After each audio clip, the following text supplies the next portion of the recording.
ეთერშია გადაცემა რადიოაქტიური ზონა თამარ გლონდთან და ანა ლაპიაშვილთან ერთად.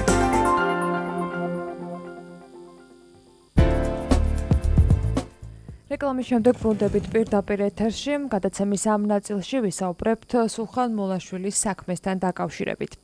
მეკითხოთ, რომ სულხან მოლაშვილის საქმეზე პეტიცია ვრცელდება და პეტიციის ხელმომწერები ითხოვენ, რომ მისი წამების საქმეში მონაწილე პირები დაისაჯონ. სულხან მოლაშვილი ახლა ქაშვეთის ტაძარში არის გადასვენებული და დღის 5 საათიდან სამოქალაქო პანაშვიდი დაიწყო, მანამდე ტაძარში პანაშვიდი გადაიხადეს სასულიერო მამებმა, ეკლესიაში კი ამ დროისათვის გარდაცვლილის ოჯახის წევრები და მეგობრები და ახლობლები არიან შეკრებილები. თავად მის საქმესთან დაკავშირებით კი, როგორც უკვე გითხარით, პეტიცია ვრცელდება, დოკუმენტს ხელს საზოგადოებისთვის ცნობილი ადამიანები აწერენ. პეტიციის ხელმომწერები კი იმედს გამოთქვამენ, რომ ყველა ის დამნაშავე, ვინც მოლაშვილის წამებაში იღებდა მონაწილეობას, პასუხს აგებს. ამ საკითხთან დაკავშირებით აქტიური არის უფლებადამცველი ნანა კაკაბაძე. სწორედ ის ჩაგვერთვება ახლა პირდაპირ ეთერში. მოგესალმებით ქალბატონ ნანა, მადლობა ჩვენ შეკითხვებს. ქალბატონ ნანა, ამ პეტიციის მთავარი მოთხოვნის შინაარსით მინდა რომ დავიწყოთ და რატომ დღეს გასაგები არის ძალიან ტრაგიკული მოვლენა არის ადამიანის გარდაცვალება, მაგრამ რეალურად ამ საქმის გამოძიება საქართველოს ხელისუფლებას ბევრად ადრე დაეკისრა, დაევალა და შესაძლებლობაც არსებობდა. დიახ, მართალი ბრძანდებით, საქართველოს ხელისუფლებას ბევრად ადრე დაევალა. ის რომ წელიწადში უნდა გამოეძიებინა სულხან მოლაშვილის საქმე და დაესაჯა ის ადამიანები, რომლებმაც აწამეს და ფაქტურად სიკვდილის პირას მიიყვანეს სულხანი. სამწუხაროდ ეს არ მოხდა. და დღეს უკვე მისი გარდაცვალების მერე გააქტიურდა გამოძიება, რასაც ვერ დავარქმევთ იმას, რომ ეს იყო სწორი და დღეს ასეთი გამოძიება დადებს იმ შედეგს, რაც არის სამართლიანი, მაგრამ ყოველ შემთხვევაში გამოძიება დაიწყო და ჩვენ ვალდებული ვართ ყველანაირად ხელი შევუწყოთ იმაში, რომ მართლაც დაისაჯონ დამნაშავეები. გამოძიებას სამწუხაროდ აღარ ექნება საშუალება, რომ თავად ბატონი სულხანისაგან მიიღოს ინფორმაცია, თუმცა თქვენი ყავთ ის ადამიანი, რომელიც წლების განმავლობაში საკმაოდ აქტიურად კონტაქტობდა და სწორედ იმ პერიოდში, როდესაც პირველად გამოვიდა საზოგადოების ნეშტე განაცხადა, რომ ის აწამეს. კონკრეტული სახელები და გვარები თუ იყო დასახელებული, იმიტომ რომ ევროპის სასამართლოს დასკვნაში რაიმე კონკრეტიკა არ არის. თუ არის თქვენთვის რაიმე დამატებითი დეტალი ცნობილი? სულხანი ყველა გამოსვლაში სატელევიზიო იქნებოდა საგაზეთო თუ რადიოთი ყველგან აფიქსირებდა გარკვეული ადამიანების გვარებს, ვინც უშუალოდ მონაწილეობდა მის წამებაში და ერთ-ერთი იყო ბოკერია, ერთ-ერთი იყო ვალერი დამასკოვი პროკურორი, ასევე ასახელებდა ადეიშვილს და სხვებს, თუმცა მინდა გითხრათ, რომ არც ერთი მათგანი ჯერ დაგითხოვეთ გრიგალაშვილს. ევროპის სასამართლოს რეკომენდაციაში არ არის სახელი და გვარები მოხსენებული, ანუ მის ჩვენებაში მაშინ არის. გადაწყვეტილებაში ვერ იქნებოდა სახელი და გვარები, ვინაიდან ამ ადამიანების წინააღმდეგ უცნობი ადამიანები იყვნენ თავად. იმიტომ რომ გამოძიებას არ უთქვია ვინ იყვნენ ეს ადამიანები. პრობლემა გამოძიებაში იყო და არა სასამართლოს გადაწყვეტილებაში. გამოძიებას არაფერი უთქვია ამ ადამიანების შესახებ. გასაგებია. რა ინფორმაცია აქვს დღეს პროკურატურას და რისი შესაძლებლობა აქვს, რომ ეს საქმე იყოს გამოძიებული? თქვენს ხელთ არსებული ინფორმაცია? დღეს უკვე ძალიან ნაკლები, მაგრამ თუ პოლიტიკური ნება იქნება, ალბათ მაინც შესაძლებელია, რომ გამოძიებული იქნას. ქალბატონ ნანა, რატომ ცოტა გლობალურად მინდა რომ ამ საკითხთან დაკავშირებით გავაკეთოთ მაშინ კომენტარი, რატომ მას ან ადამიანის გარდაცვალებამდე ძალიან ბევრი დრო იყო, ხო? ქართულ ხელისუფლებაში. რატომ მივედით ამ რეალობამდე, რომ ხოდ მას შემდეგ დაიწყო პეტიციით ხელმოწერების შეგროვება? რისი პრობლემა დგას? პოლიტიკური ნების სხვა არაფრის.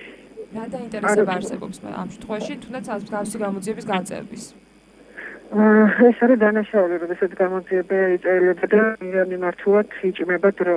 თუმცა ეს ქართული ოცნებისათვის იქნებოდა პოლიტიკური ბენეფიტი, ხო, რაღაც სარგებლოს მიიღებდნენ პირიქით გახსნა საქმეებთან დაკავშირებით და მithumtis ასეთ გახმაურებულ საქმეებზე. მაშინ რა არის მოტივი მისი გაწევრის? იცით რა არის კოაბიტაცია, თქვენ ძალიან კარგად იცით, ხელისუფლება ღიად გამოაცხადა და სწორედ ამ კოაბიტაციას ემსხვერპლა ის გახმაურებული საქმეები, სულხან მოლაშვილის და სხვების, რომელზედაც რეალური გადაწყვეტილება საზოგადოებას აინტერესებდა, მაგრამ ეს გახდა სწორედ კოაბიტაციის შედეგი.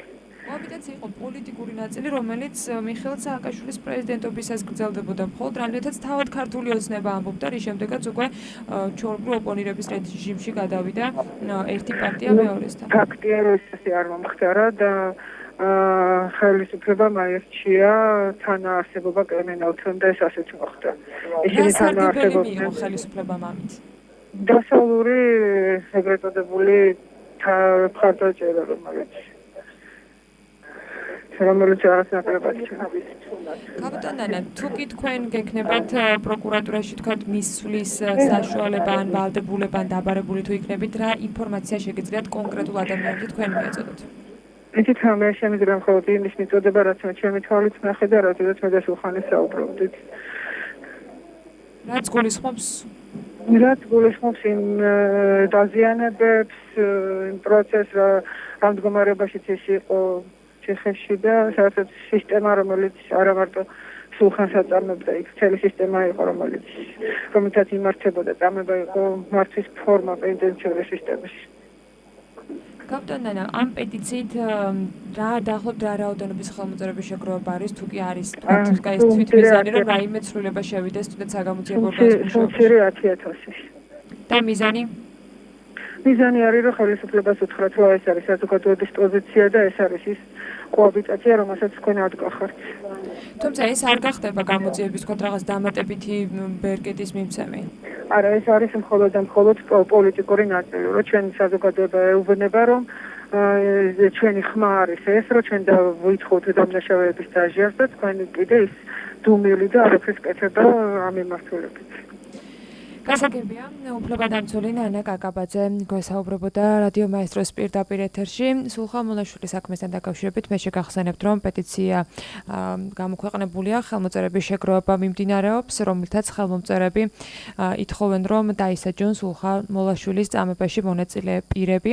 დოკუმენტს ხელსაზოგადოებისთვის ცნობილი ადამიანები აწერენ. პეტიციის ხელმომწერები ასევე იმედს გამოთქვამენ, რომ ყველა ის დამნაშავე, ვინც მოლაშვილის წამებაში იღებდა მონაწილეობას, პასუხს აგებს კონტროლის პალატის ყოფილი თავმჯდომარე პარიზის ერთ-ერთ საავადმყოფოში. შეგახსენებთ, რომ 29 ივნისს გარდაიცვალა სულხან მოლაშვილზე.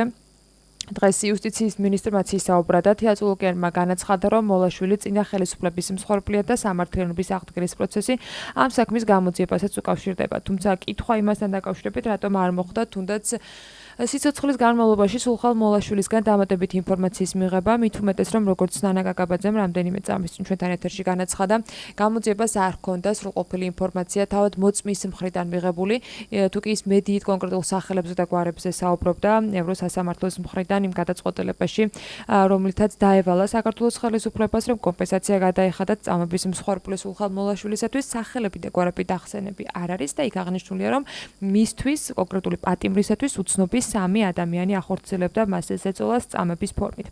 სწორედ აქედან გამომდინარე, ნამდვილად ბევრი კითხვის ნიშანი არსებობს ამ საქმესთან დაკავშირებით და ვერსიები ყოველთვის იქნება ალბათ კითხვის ნიშნებით, რადგანაც პრინციპში ადამიანი, რომელიც იყო პირველ წყარო, სწორედ მისივე საქმესთან დაკავშირებით გარდაიცვალა. სამოქალაქო პანაშვიდი მიმდინარეობს სულხან მოლაშვილის ქაშვეთის ეკლესიაში. თავისუფალი დემოკრატების წარმომადგენელმა შალვა შაგულიძემაც ისაუბრა ამ საკითხთან დაკავშირებით. ის იყო სულხან მოლაშვილის უფლებადამცველი და სწორედ შალვა შაგულიძე აღნიშნავდა, რომ ამ საქმესთან დაკავშირებით გამოუძიებლობის პრობლემა ნამდვილად არსებობს და ეს იყო უცხადესი დანაშაული, რომელთან დაკავშირებითაც ხელისუფლებას დროულად უნდა გაეცა კითხვებზე პასუხი. მე შეგახსენებთ, რომ სულხან მოლაშვილი კონტროლის პალატას ხელმძღვანელობდა ყოფილი ხელისუფლების პირობებში ის დააკავეს ქრთამთან დაკავშირებული ბრალის გამო. შემდგომ უკვე მან საჯაროდ ისაუბრა ციხეში არსებულ ვითარებაზე და მან აღნიშნა, რომ მისი მიმართ ხორციელდებოდა წამება. და გამოშვების დასასრულს ბოლო ინფორმაცია, რომელიც ამ წუთებში გავრცელდა, ოკუპირებულ სამხრეთ ოსეთში საქართველოს მოქალაქე დააკავეს, რომელიც მარიონეტული რეჟიმის მტკიცებით დივერსიულ ტერორისტულ საქმიანობაში ეჭვმიტანილი.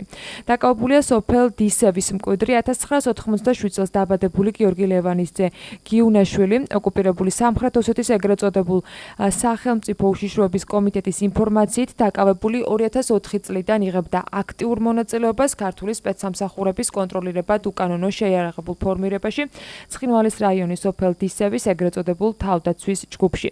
მარიონეტული რეჟიმის ცნობით დაკავებული გიუნაშვილი 2007 წელს ხელყუმბარის აფეთქებაში აიჭმიტანილი, ასევე 2008 წლის 11 აგვისტოს ცეცხლსასროლი იარაღით დაცხრილა მან ოსური მხარის სამხედროები, რომლებიც სოფლის მიმდებარედ პატრულირებას ახორციელებდნენ, რასაც ერთი სამხედრო ემსხვერპლა და მძიმედ დაშავდა. ამჟამად მიმდინარეობს ღონისძიებები გიუნაშვილის სამხრეთ ოსეთის ხალხის წინააღმდეგ მიმართულ დანაშაულებრივი ქმედებების ყველა ასპექტის დასადგენად ნათქვამი არის განცხადებაში, რომელიც სამხრეთ ოსეთის მხარემ გაავრცელა. დღევანდელი რადიოაქტიური ზონა კი ამ ინფორმაციით დასრულებულია. ახლა ზუსტად 18 საათზე დაგიბრუნდებით პირდაპირ ეთერში.